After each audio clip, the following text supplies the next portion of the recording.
Gandang gabi sa lahat sa mga kabartudis natin. Narito naman po ang aking mga ipapakita sa inyo. Ito ang mga bagay na mahalaga. At ito yung una.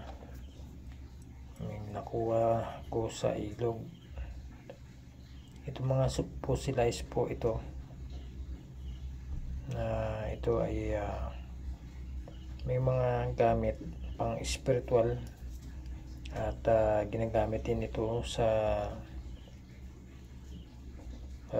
pangontra sa baril o pangwasak ng baril, at may kabal at kunat pang ano din ito ng mga kutsilyo o di kay sa itak. Ito po ay wala ng dasal dahil ito ay galing sa kalikasan. At depende po sa inyo kung gusto niyo pong dasalan ang bagay na ito. Pwede naman. Pero ito ay kusa lang ito gumagana kung kayo nasa critical yung buhay nyo. Ayan, malakas. Malakas ang kanyang enerhiya, aura. Kaya ito yung nakita ko sa malapit po ito sa punuan ng, hindi ko lang matukoy kung anong klaseng kahoy dahil nasa ilog po tumutubo. Ayan, ito may babae dito, tapos dito may lalaki. Kung nakikita niyo po, may gabay po yan. Kakaiba yung gabay niya. Ayan mga kabartudis, yung parang duwende po ito, nakaupo. Tapos dito babae, tapos may lalaki. Naghaharapan po silang dalawa. Maganda. Ayan po. At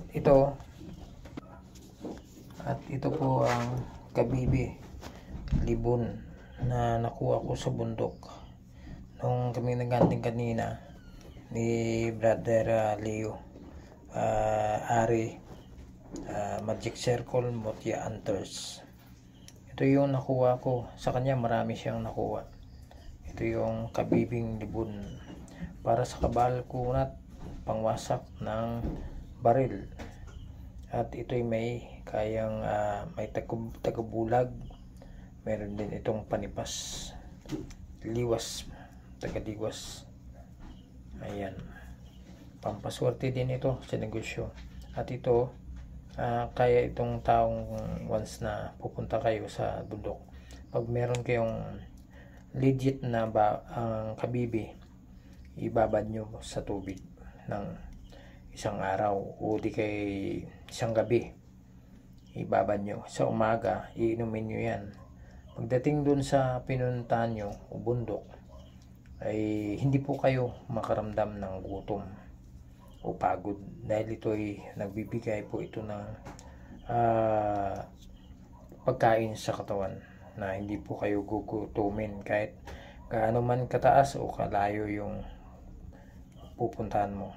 Ayan, meron din tayong tulya o kabibing libon. Tulya naman ito, nakuha ko ito sa pauwi na kami, nakakuha pa tayo. Ayan, yan mga legit na mga kabibi o tulya na libon. Kagaya din ito yung mga bisa nito, yung kabibi. At ito may nakuha tayo. Yan, kakaiba ito. Para po siyang ayan o, yan po ay nagbutig-butig, yan po ay mutya. Ayan, ito naman nanggaling sa tubig, sa sapa, nagkadikitan na po sila. Tinatawag din itong kambal tuko, pero may magkakaiba po yung ano nila, nagkadikitan. Ito naman ay gamit naman ito parang puso. Ayan, gamit naman ito sa pampaswerte, pampaamo sa mga customer pag meron kang ganito. Ayan, bihira lang ito makuha at bihira lang makikita. Hindi pa natin nalinisan, may putik pa. Sa putikan ko ito kasi nakuha. Ayan. At ito, meron tayong kahoy nagkatikitan. Ayan. Nagiging bato na. Kambal tuko din ang tawag kasi magkatikitan. Ayan. Medyo marumi yung kuko natin. Ayan mga kabartudes, ayan po yung mga kahoy na nagiging bato. Ito naman ay fortified wood, ito ay may kabal, kunat at pampaswerte din. Ayan. At meron tayong nakuwang kidlat. Ito naman kidlat. Nakuha natin to sa dumidikit dun sa putik. Yung putik ay matigas.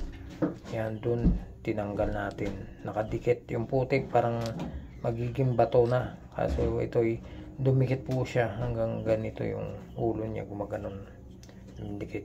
Kaya tinanggal natin yung bato na ito sa putikan. Na putik na matigas na. Ayan po.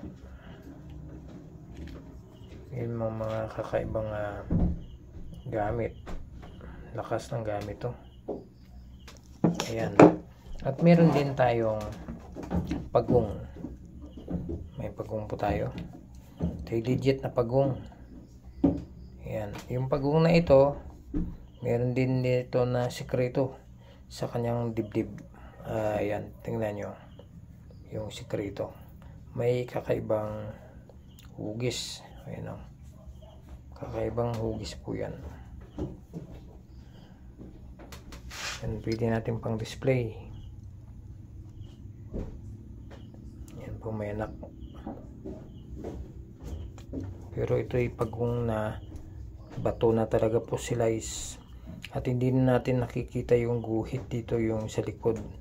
Dahil nagiging fossilize na po siya, nakabira na po siya ng mga buhangin, putik at nagiging bato na po siya. Ayan mga kabartudes. At ito naman ang pinakamahalaga at pinakamaganda para sa akin. Meron tayong mga flower base. Yung flower base natin, ayan, tingnan nyo, parang flower base. Pero balik na rin natin, ito makikita nyo talaga ang kanyang shape. Yung para po siyang alien. Parang alien po ito. Ayan o. Parang alien po siya. Ayan. Patayin natin yung ilaw para makita nyo. Kakaiba po yung tsura eh. Yan o. Parang bungo. Parang ulo. O di kay parang ano, klaseng nila lang to. Yan o. Parang ano po yung basag yung ano niya. Nagiging bato na. Fossilized stone. Ayan. Iba. Yan po ay nakuha natin sa ilog. Ilog po ito. Hindi ito bungo ng tao ah. Ito talaga ay fossilized na. Pero kakaiba. Parang alien. Parang bungo na basag na ewan. Basta ito malakas na bagay ito. Kasi parang nung hinihimas-himas ko to ay lalong gumaan yung pakiramdam ko. Ayan po yun. Ganitong bagay. Napakabisa to. Pero ayan, tingnan nyo, para po siyang flower base. Parang flower base po siya. Maganda. Ayan mga kabartudes. Maraming salamat. Yan lang muna ang ating pinapapakita yung mga nakuha natin kanina. Ayan mga kabartudes, maraming salamat. Paalam sa inyong lahat. God bless.